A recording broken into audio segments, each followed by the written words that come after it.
Hello നമസ്കാരം. ഞാനിന്ന് ഉണ്ടാക്കാൻ പോകുന്നത് ചക്കപ്പപ്പടമാണ്. ചക്കപ്പപ്പടം നല്ല പണിയൊക്കെ ഉണ്ട്.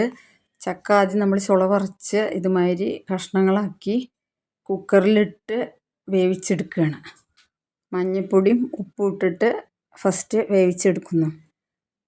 വേവിച്ചെടുത്തതിന് ശേഷം ഒന്ന് ആറാൻ വെക്കണം. നമ്മൾ ആറിയിട്ട് വേണം മിക്സിയിലിട്ട് ഇത് അരച്ചെടുക്കാൻ. ഇതിന് ഹെൽപ്പായിട്ട് അമ്മമാരൊക്കെ കൂടും. നല്ല പണിയുണ്ട്. ഇത് ഒറ്റയ്ക്ക് ഒരാൾ ചെയ്യണമെന്ന് വെച്ചാൽ കുറേ നേരം പിടിക്കും.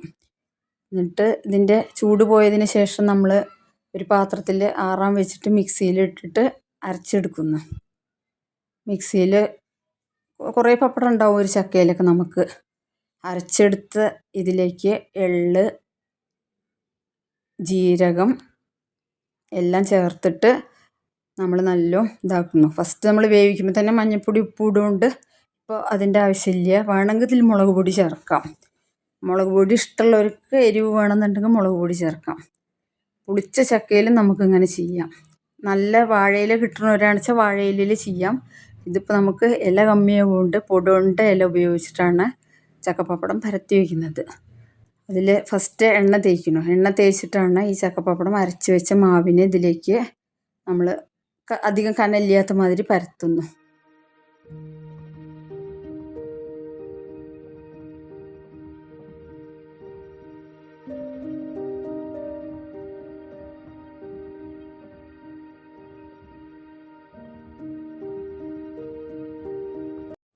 ഇങ്ങനെ ഓരോന്ന് പരത്തി നമുക്ക് ഒരു ഷീറ്റെല്ലാം വെച്ച് അതിൽ കൊണ്ടുപോയിട്ട് പൊടിയെല്ലാം പറ്റാത്ത മാതിരി ഒരു ഷീറ്റ് വിരിച്ച് നമുക്ക് എല്ലാം കൊണ്ടുപോയി ഉണക്കിയെടുക്കാം. ഉണങ്ങി വന്നതിന് ശേഷം ഒരു ഉച്ചയാകുമ്പോഴേക്കൊക്കെ തന്നെ ഒരു വാടി കിട്ടുന്നത്. വാടി കിട്ടിയാൽ നമ്മൾ വേണമെങ്കിൽ പറ്റുന്നവരാണെന്ന് വെച്ചാൽ തിരിച്ചിടാം വന്നിട്ട്, അല്ലെങ്കിൽ ഈവനിങ്ങിൽ എടുത്താൽ മതി. തിരിച്ചിട്ട് ഒരു 2 ദിവസം ഉണക്കുമ്പോഴേക്കും ഇത് പപ്പടം നല്ല സൂപ്പർ പപ്പടമായിട്ട് റെഡിയായി വരും. ഇതേമാതിരി ഇരിക്കും വൈകുന്നേരം ആകുമ്പോഴേക്കും പപ്പടത്തിൻ്റെ രൂപം. എന്നിട്ട് നമ്മളത് എടുത്തു വെച്ച് എത്ര കാലം വേണമെങ്കിലും സൂക്ഷിക്കാം. പൂപ്പൽ വരും നമ്മൾ പുറത്ത് വെച്ചിട്ടുണ്ടെങ്കിൽ. ഇടയിൽ വെയിലത്ത് വെച്ചിട്ടൊന്ന് നമ്മൾ ഉണക്കിയെടുക്കണം. ഇതേമാതിരി ഇലയിൽ നിന്ന് അടർത്തിയെടുത്ത ഇല പോന്നിട്ടില്ല വെച്ചാൽ നമ്മൾ എണ്ണയിലിടുന്ന ടൈമിൽ ആ ഇല തന്നെ പോയിക്കോളും, നന്നായിട്ട് വരും. ഇത് ഫ്രിഡ്ജിൽ വെച്ച് കഴിഞ്ഞാൽ നമുക്ക് 1 വർഷം വരേക്കും വെച്ച് ഉപയോഗിക്കാം. വെയിലുള്ള ചക്ക കിട്ടുന്ന സീസണിൽ നമ്മളിങ്ങനെ ചക്കപ്പപ്പടം ഉണ്ടാക്കിയിട്ടുണ്ടെങ്കിൽ നമുക്ക് മഴക്കാലത്ത് അതെടുത്ത് ഉപയോഗിക്കാം. പച്ച ചക്കയിലും ഇതുമാതിരി നന്നായിട്ട് റെഡിയാക്കാം. നല്ല പഴുത്ത ചക്കയിലാകുമ്പോൾ നമുക്ക് ഇതുമാതിരി എണ്ണ പുരട്ടി ഉണ്ടാക്കുമ്പോൾ അത് അടർന്നു പോരില്ല. പുളിച്ച ചക്കയിൽ നല്ല ടേസ്റ്റായിരിക്കും. പച്ച ചക്കപ്പപ്പടം നമുക്ക് തിന്നാൻ കൂടെ നല്ല ടേസ്റ്റ് തോന്നും. ഇത് ഇങ്ങനെ നല്ല ഉണക്കി വെച്ചിട്ട് നമുക്ക് വറുത്തെടുക്കാം. വാഴയില കിട്ടുന്നവരാണെന്ന് വെച്ചാൽ വാഴയിലയിലും പരത്താം നന്നായിട്ട്. അപ്പോൾ നമുക്ക് കഷ്ണമാക്കി എടുത്ത് വെച്ച് വറുത്തെടുക്കാം. വലിയൊരു ഇലയിൽ ഒന്നിച്ച് പരത്തുകയാണെന്ന് വെച്ചാൽ ഈസിയായി പണി കഴിയും.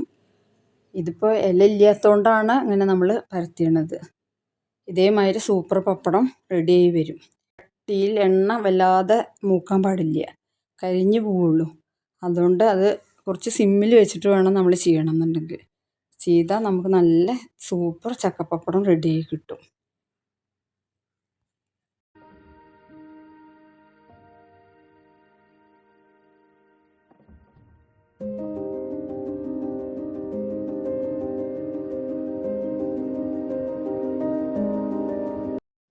സൂപ്പർ ചക്കപ്പപ്പടം റെഡിയായി കഴിഞ്ഞു. എല്ലാവരും ട്രൈ ചെയ്ത് നോക്കൂ. എന്നിട്ട് കമൻറ്റ് ചെയ്യൂ. Thank you.